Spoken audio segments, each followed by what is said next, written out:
Hello friends, ನಾನು B K free ಕ್ಲಾಸಸ್ಸಿಂದ Baahubali sir ಮಾತಾಡೋದು. ಈಗಾಗಲೇ SAFDA ಮತ್ತು ಗ್ರೂಪ್ ಸಿ ಸಂಬಂಧಪಟ್ಟಂತೆ 2016ರಿಂದ ಕ್ವಶನ್ ಪೇಪರ್ಸನ್ನು ನೋಡ್ತಾ ಇದ್ವಿ. ಅಲ್ಲಿ ಪಾರ್ಟ್ 1 ಮಾಡಿದ್ವಿ.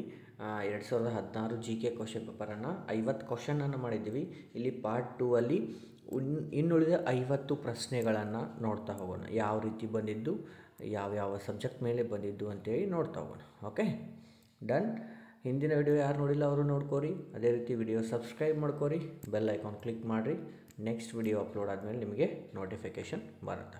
ಲೇಟ್ ಮಾಡೋದು ಬೇಡ, ಕ್ವಶನನ್ನು ನೋಡ್ತಾ ಹೋಗೋಣ. ಓಕೆ, ಎಸ್, ಮೊನ್ನೆ 50 ಪ್ರಶ್ನೆಗಳು ಮುಗಿದಿದ್ದು. ಇಲ್ಲಿ 51ನೆಯ ಪ್ರಶ್ನೆ ನೋಡಿ. ಓಕೆ, ಎಸ್, ಏನದ ನೋಡ್ರಿ. ಏಷ್ಯಾದ ಮೂಲಸೌಕರ್ಯ ಮತ್ತು ಹೂಡಿಕೆಯ ಬ್ಯಾಂಕ್ AIIBU ಡ್ಯಾಶ್ ಅಂತ ಕೊಟ್ಟಾರೆ. ಅಂದ್ರೆ ಏನಂತ ಅದ ನೋಡ್ರಿ ಆಪ್ಷನ್ಗಳು. ಚೀನಾ ನಾಯಕತ್ವದ ಬಹುಪಕ್ಷೀಯ ಏಷಿಯನ್ ಬ್ಯಾಂಕ್, ಹೌದು. ಆಮೇಲೆ ಇದರ ಮುಖ್ಯ ಕಾರ್ಯಾಲಯ ಬೀಜಿಂಗ್ನಲ್ಲದ, ಕರೆಕ್ಟ್ ಅದ. ಆಸ್ಟ್ರೇಲಿಯಾದ ಒಪ್ಪಿಗೆ ಪತ್ರಕ್ಕೆ ಸಹಿ ಹಾಕಿದ ಮೊದಲ ದೇಶ, ಇದು ಕರೆಕ್ಟ್ ಅದ. ಆಮೇಲೆ ಭಾರತಗಳನ್ನು ಒಳಗೊಂಡು 50 ರಾಷ್ಟ್ರಗಳು 60 ವಿಧಿಗಳ ಒಪ್ಪಿಗೆ ಪತ್ರವನ್ನು ಸಹಿ ಹಾಕಿದೆ. ಎಲ್ಲ 4 ಕರೆಕ್ಟ್ ಅದಾವ. ಓಕೆ, ನೆಕ್ಸ್ಟು 2014 ಪದ್ಮವಿಭೂಷಣ ಪ್ರಶಸ್ತಿ ಇವರಿಗೆ 2016 ಕೇಳ್ಯಾರಂತಂದ್ರೆ ಈಗ ನೀವು 2025 ಆಮೇಲೆ 2024 24ರಿಂದ 25 ಅಂತೂ ನೋಡಲೇಬೇಕು ಕಂಪಲ್ಸರಿ. ಇದು ಆವಾಗಿನ ಕರೆಂಟ್ ಅಫೇರ್ಸು ಬಿಟ್ಬಿಡ್ರಿ. Okay, done. ನೆಕ್ಸ್ಟ್ ಕ್ವಶನ್ ನೋಡ್ರಿ. ಅಂತಾರಾಷ್ಟ್ರೀಯ ಕಡಲ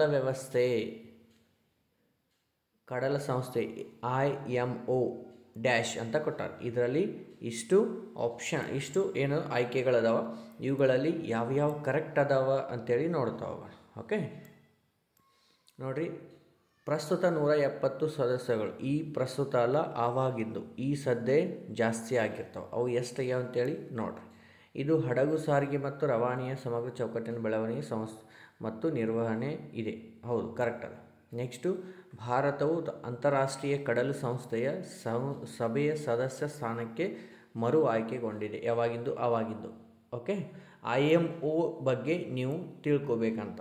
ಓಕೆ, ಡನ್. ನೆಕ್ಸ್ಟು, ಇದರ ಕೇಂದ್ರ ಸ್ಥಾನ ವಾಷಿಂಗ್ಟನ್ DC ಇಲ್ಲ. ನೆಕ್ಸ್ಟು, ಏಪ್ರಿಲ್ 30, ಇದು ಕೂಡ ಕರೆಂಟ್ ಅಫೇರ್ಸ್ ಅದ. ಕರೆಂಟ್ ಅಫೇರ್ಸ್ ಬೇಡ. Okay, done. ಇದು ಕ್ವಶನ್ಸು ಇಂಗ್ಲೀಷಲ್ಲದವ. ನೆಕ್ಸ್ಟ್ ಕ್ವಶನ್ ನೋಡ್ರಿ ಎಲ್ಲದ. ಓಕೆ, ನಿರ್ಮಯ ಯೋಜನೆ ಇದು ಯಾವುದಕ್ಕೆ ಸಂಬಂಧಪಟ್ಟಿದೆ? ಇದು ಆವಾಗೆ ಸಂಬಂಧಪಟ್ಟಂಥ ಯೋಜನೆ ಆಗೈತಿ. ಇದನ್ನು ಈ ಸದ್ಯದಲ್ಲಿ ಯಾವ್ಯಾವ ಹೊಸ ಯೋಜನೆಗಳು ಬಂದವು ಅವುಗಳ ಮೇಲೆ ನಿಮ್ಮದು ಗಮನ ಇರಲಿ. ಓಕೆ, ನನ್ನ ಮನೆ ಯೋಜನೆ, ಇದು ಕೂಡ ಯೋಜನೆಗಳು ಆವಾಗಿನ ಕರೆಂಟ್ ಅಫೇರ್ಸ್ ಅದ. ಅದು ಬಿಡ್ರಿ. ಈ ಸದ್ಯ ಕರೆಂಟ್ ಅಫೇರ್ಸ್ಗಳು ಯಾವ ಹೊಸ ಯೋಜನೆಗಳದಾವಲ್ಲ ಅವುಗಳ ಬಗ್ಗೆ ಸ್ವಲ್ಪ ನೀವು ನೋಡ್ಕೋಬೇಕಾಗತ್ತೆ. ಓಕೆ, ದೆನ್ ನೆಕ್ಸ್ಟ್ ನೋಡ್ರಿ. ಕರ್ನಾಟಕದ ರಾಜ್ಯದ ಸುತ್ತುವರಿದಿರುವ ಕರಾವಳಿ ಪ್ರದೇಶ ಎಷ್ಟದ ಅಂದ್ರೆ 320 ಕಿಲೋಮೀಟರ್ಗಳಷ್ಟು ಅದ ಕರಾವಳಿ ಪ್ರದೇಶ. ಓಕೆ, ನೆಕ್ಸ್ಟ್ ನೋಡ್ರಿ. ಇಲ್ಲಿ ಹೊಂದಿಸಿ ಬರೆಯನ್ನು ಕೊಟ್ಟಾರ. ಯಾವುದಕ್ಕೆ ಹೊಂದಿಸಿ ಬರೆ ಕರೆಕ್ಟ್ ಆಗುತ್ತೆ ಅಂತೇಳಿ ನೋಡ್ರಿ. ಓಕೆ, ದೀಪಕ್ ಮೊಹಿತಿ ಸಮಿತಿ, ಎಲ್ಲ ಸಮಿತಿಗಳು, ಅರವಿಂದ್ ಪನಗರಿಯ ಸಮಿತಿ, ಇವೆಲ್ಲವೂ ಸಮಿತಿಗಳ ಬಗ್ಗೆ ಕೊಟ್ಟಾರ. ಸೊ ಯಾವುದಕ್ಕೆ ಸಂಬಂಧಪಟ್ಟಂತೇಳಿ ನೀವು ಗುರುತಿಸ್ಬೇಕಾಗತ್ತೆ. ಹೊಂದಿಸಿ ಬರ 4 ಇದ್ರೂ ಆಯಿತು, 5 ಇದ್ರೂ ಆಯಿತು. ಇದಕ್ಕೆ 1 ಮಾರ್ಕ್ಸ್ ಇರುತ್ತೆ, ಅಥವಾ 1.5 ಕೆಲವೊಂದು ಎಕ್ಸಾಮ್ಗಳಲ್ಲಿರುತ್ತೆ, ಇಲ್ಲಾಂದರೆ 2 ಮಾರ್ಕ್ಸ್. ಆದರೆ FDA SDAಗಳಲ್ಲಿ 1 ಮಾರ್ಕ್ಸ್ ಇರುತ್ತೆ, ಗೊತ್ತಿರಲಿ. Okay, done. ಈ ಕರೆಂಟ್ ಅಫೇರ್ಸ್ ಪರವಾಗಿ ಭಾಳಷ್ಟು ಕ್ವಶನ್ಗಳು ಕೇಳ್ಯಾರ ಇದರಲ್ಲಿ, ಯೋಜನೆಗಳು ಇನ್ನಿತರ ಪ್ರಶ್ನೆಗಳಲ್ಲಿ. ಸೊ ಅದಕ್ಕೋಸ್ಕರ ನೀವು ನೋಡಿರಿ. ಇಲ್ಲಿ ನೆಕ್ಸ್ಟ್ ಬಂತು ಕರೆಂಟ್ ಅಫೇರ್ಸು. 2015 ಸಾಲಿನ ಜ್ಞಾನಪೀಠ ಪ್ರಶಸ್ತಿ ಭಜನರು ಅವಾಗಿ ಚೌಧರಿಯವರು ತೊಗೊಂಡ್ರು. ಈ ಸದ್ಯ ತೊಗೊಂಡವ್ರು ಯಾರು ಅಂತೇಳಿ ನೀವು ಕಮೆಂಟ್ ಮುಖಾಂತರ ಹೇಳ್ರಿ. ಓಕೆ, ನೆಕ್ಸ್ಟ್ ನೋಡ್ರಿ. ಪ್ಯಾರಿಸ್ ಮೇಲಿನ ದಾಳಿ, ಇದು ಯಾವುದಕ್ಕೆ ಸಂಬಂಧ ಅಂದ್ರೆ ನೋಡ್ರಿ.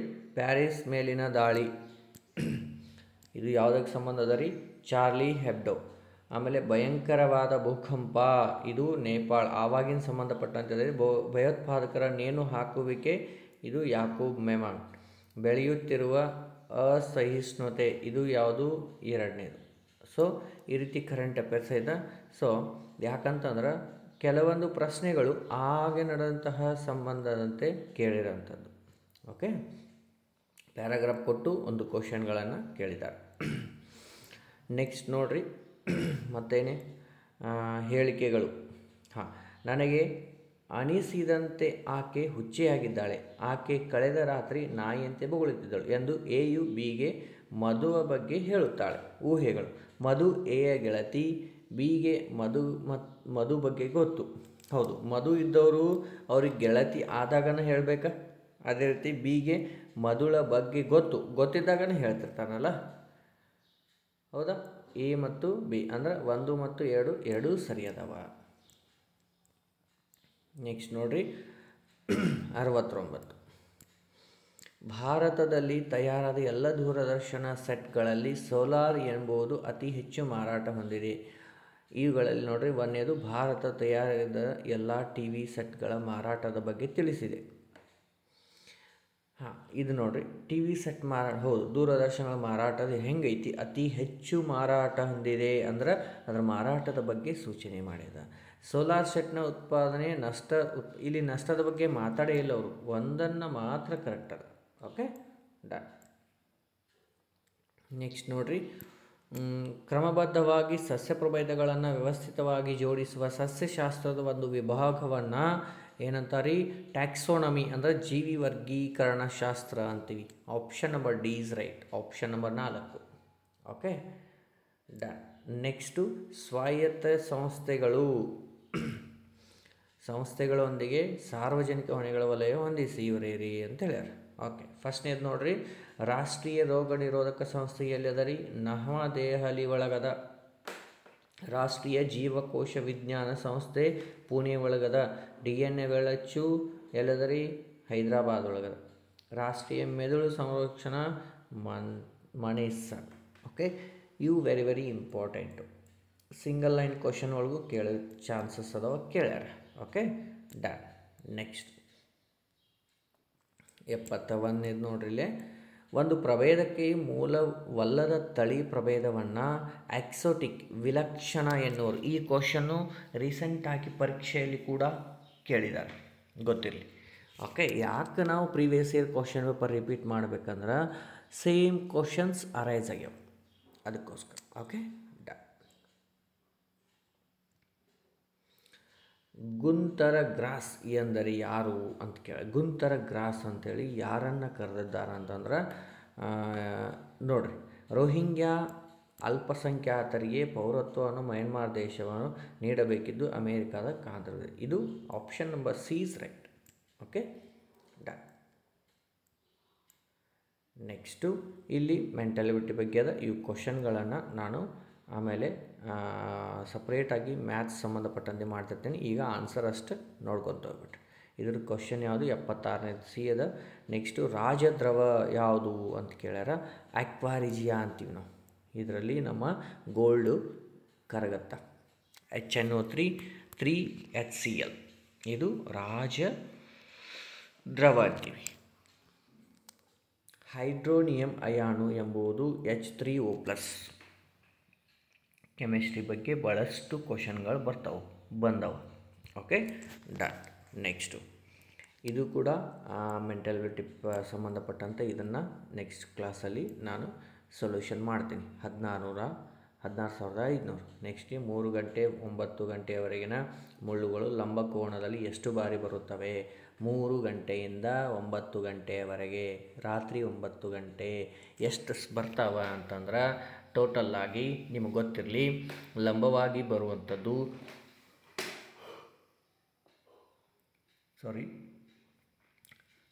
ಗಡಿಯಾರದ ಮುಳ್ಳುಗಳು ಲಂಬವಾಗಿ ಹಾಗೂ ಇನ್ನೊಂದೇನು ಸರಳ ರೇಖೆಯಲ್ಲಿ ಹಾಗೂ ವಿರುದ್ಧ ದಿಕ್ಕಿನಲ್ಲಿ ಬರುವಂಥದ್ದು ಕೇಳ್ತಾರೆ. ಸೊ 3 ರಿಂದ 9 ಗಂಟೆಯವರೆಗೆ ಎಷ್ಟು ತಾಸಾಗತ್ತೆ ನೋಡಿರಿ? 3 ರಿಂದ 9, 3 ರಿಂದ 4, 5, 6, 7, 8, 9 ಅಂದ್ರೆ 6 ತಾಸಾಗುತ್ತೆ. ಹೌದಾ?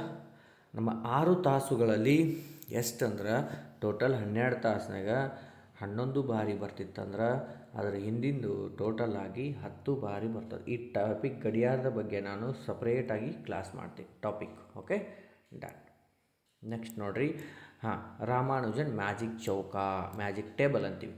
ಇದನ್ನು ಅವರು ಮ್ಯಾಜಿಕ್ ಟೇಬಲ್ ಅಂತೇಳಿ ಯಾಕೆ ಮಾಡಿದಂದ್ರೆ ಅವರ ಒಂದು ಹುಟ್ಟಿದ ದಿನಾಂಕದ, ಯಾವುದು ಹುಟ್ಟಿದ ದಿನಾಂಕ ಅವ್ರದ್ದು 22 ಡಿಸೆಂಬರ್ 1887. ಇದು ಅವ್ರದ್ದು ಏನಪ್ಪ ಅಂತಂದ್ರೆ ಒಂದು ಅವರ ಹುಟ್ಟಿದ ದಿನಾಂಕದ ತಗೊಂಡು ಒಂದು ಮ್ಯಾಜಿಕ್ ಟೇಬಲ್. ಯಾಕಂತಂದ್ರೆ ಮ್ಯಾಜಿಕ್ ಟೇಬಲ್ ಯಾಕಂತಾರಂದ್ರೆ ನೀವು ಹೆಂಗೆ ಕೂಡಿಸ್ರಿ ಟೋಟಲ್ ಆಗಿ ಎಷ್ಟು ಬರುತ್ತಂದ್ರೆ 5, 10, 9, 14, 21 ಟೋಟಲ್ ಆಗಿ 136, 135 ಬರುತ್ತೆ ನೋಡ್ರಿ.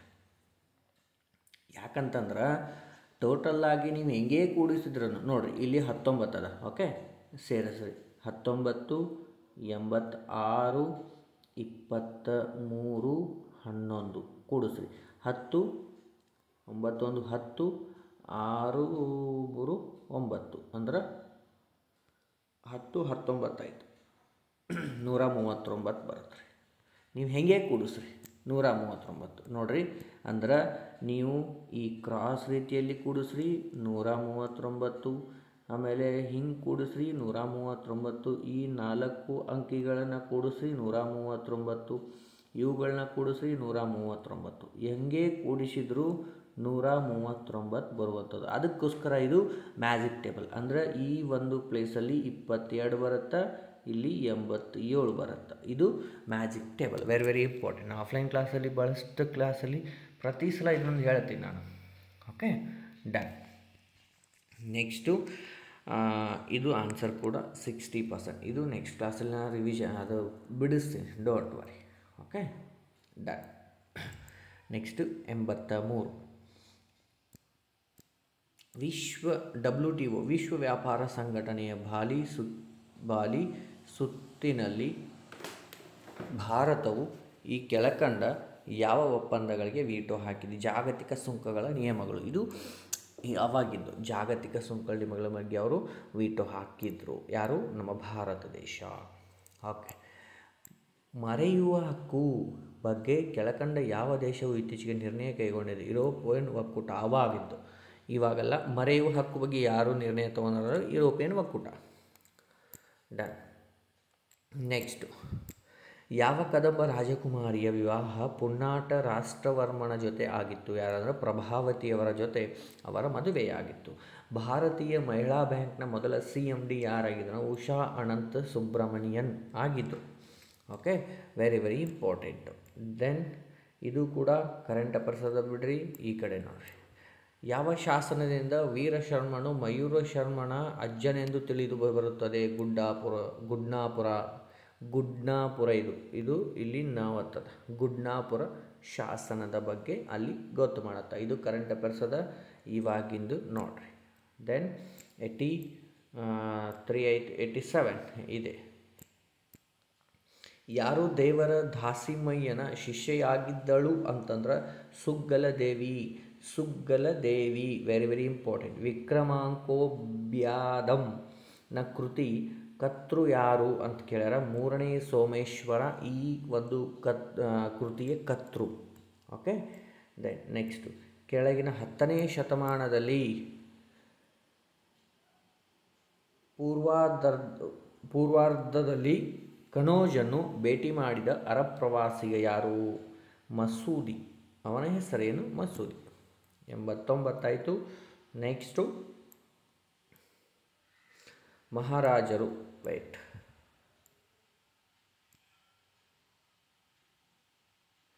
ಇಲ್ಲಿ ಕಟ್ಟಾಗ್ಯದ ಕ್ವಶನ್ನು ಇರಲಿ. ಇಲ್ಲಿ ಅದ ನೋಡ್ರಿ. ಸಮಾಜದ ಎಲ್ಲ ವರ್ಗಗಳು ಹಾಗೂ ಸಮುದಾಯಗಳಿಗೆ ಸಾಮಾಜಿಕ ನ್ಯಾಯವನ್ನು ಒದಗಿಸುವ ಅಗತ್ಯದ ಮನಗಂಡ ಮೈಸೂರು ಮಹಾರಾಜರು ಅದಕ್ಕಾಗಿ ಒಂದು ಸಮಿತಿಯನ್ನು ಮಾಡಿದರು. ಯಾವುದು? ಜಸ್ಟಿಸ್ ಲೆಸ್ಲಿ ಮಿಲ್ಲರ್ ಸಮಿತಿಯನ್ನು ಮಾಡಿದೆ. ಓಕೆ, ಯಾರು? ಮಹಾರಾಜರು, ಮೈಸೂರಿನ ಮಹಾರಾಜರು.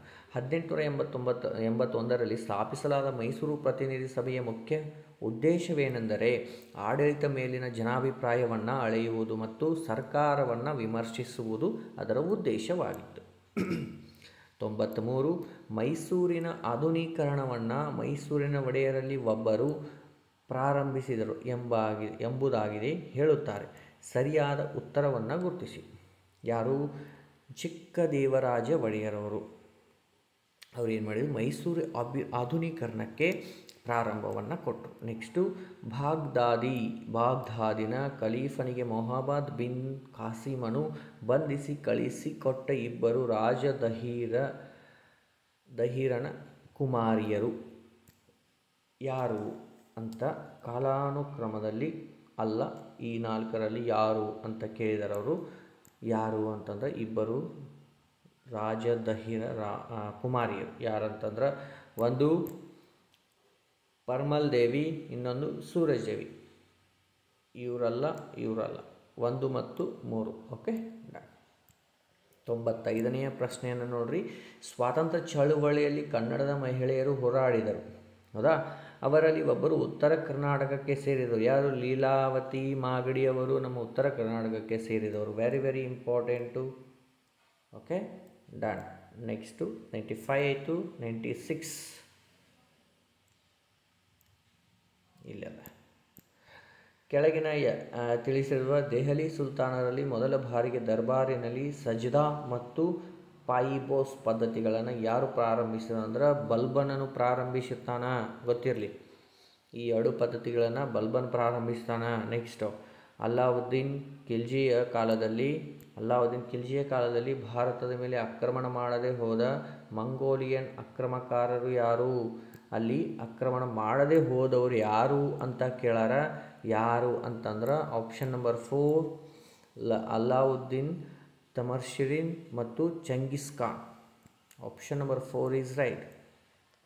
98 ಏನದ ನೋಡ್ರಿ.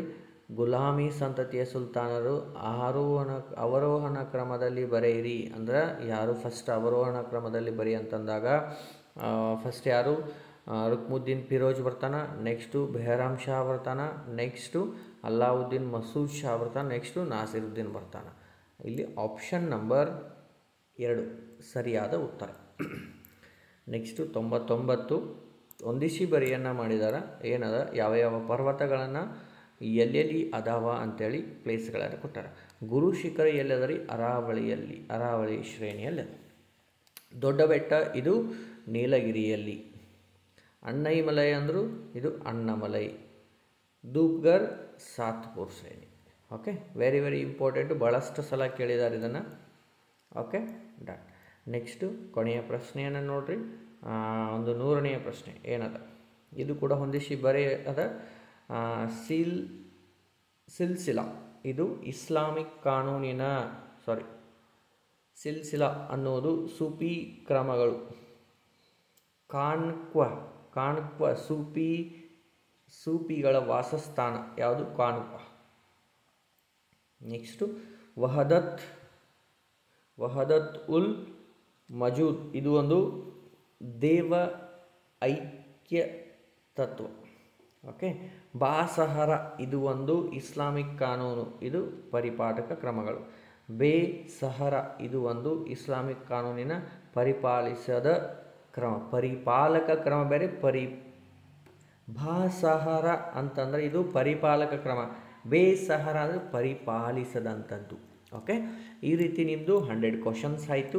ನೆಕ್ಸ್ಟ್ ಕ್ಲಾಸಲ್ಲಿ ಏನು ಮಾಡ್ತೀನಿ ನಿಮಗೆ, ಈ ಕ್ಲಾಸಲ್ಲಿ ಏನು ಮುಗೀತು ಅಂತಂದ್ರೆ ಒಂದು GK ಮುಗೀತು. ನೆಕ್ಸ್ಟು ಸ್ಪೆಸಿಫಿಕ್ ಪೇಪರ್ ಅದಲ್ಲ, ಅದೇ 2016ರಲ್ಲಿ ನಡೆದಂಥದ್ದು, ಅದನ್ನು ಕ್ವಶನ್ನು ತರ್ತೀನಿ. ಅಲ್ಲಿ ಕನ್ನಡ, ಆಮೇಲೆ ನೆಕ್ಸ್ಟು ಇಂಗ್ಲೀಷ್, ಆಮೇಲೆ ಇನ್ನೊಂದು ಕಂಪ್ಯೂಟರ್ ಇರುತ್ತೆ ರೀ. ಅದ್ರ ಬಗ್ಗೆ ನಾನು ನೆಕ್ಸ್ಟ್ ಕ್ಲಾಸಲ್ಲಿ ಹೇಳ್ತೀನಿ. ಎಲ್ಲರೂ ಸ್ಟಡಿ ಮಾಡಿರಿ. ಕ್ವಶನ್ ಪೇಪರ್ ಬೇಕಾದರೆ ಮೆಸೇಜ್ ಹಾಕಿರಿ. ಅದನ್ನು ಈ ಕ್ವಶನ್ ಪೇಪರನ್ನು ನಿಮಗೆ ಸೆಂಡ್ ಮಾಡುವಂತಹ ನಾನು ವಾಟ್ಸಪ್ ಮೂಲಕ ಸೆಂಡ್ ಮಾಡ್ತೀನಿ. ಓಕೆ, ಮತ್ತೆ ಮುಂದಿನ ಕ್ಲಾಸಲ್ಲಿ ಭೇಟಿ ಆಗ್ತೀನಿ. ಜೈ ಹಿಂದ್.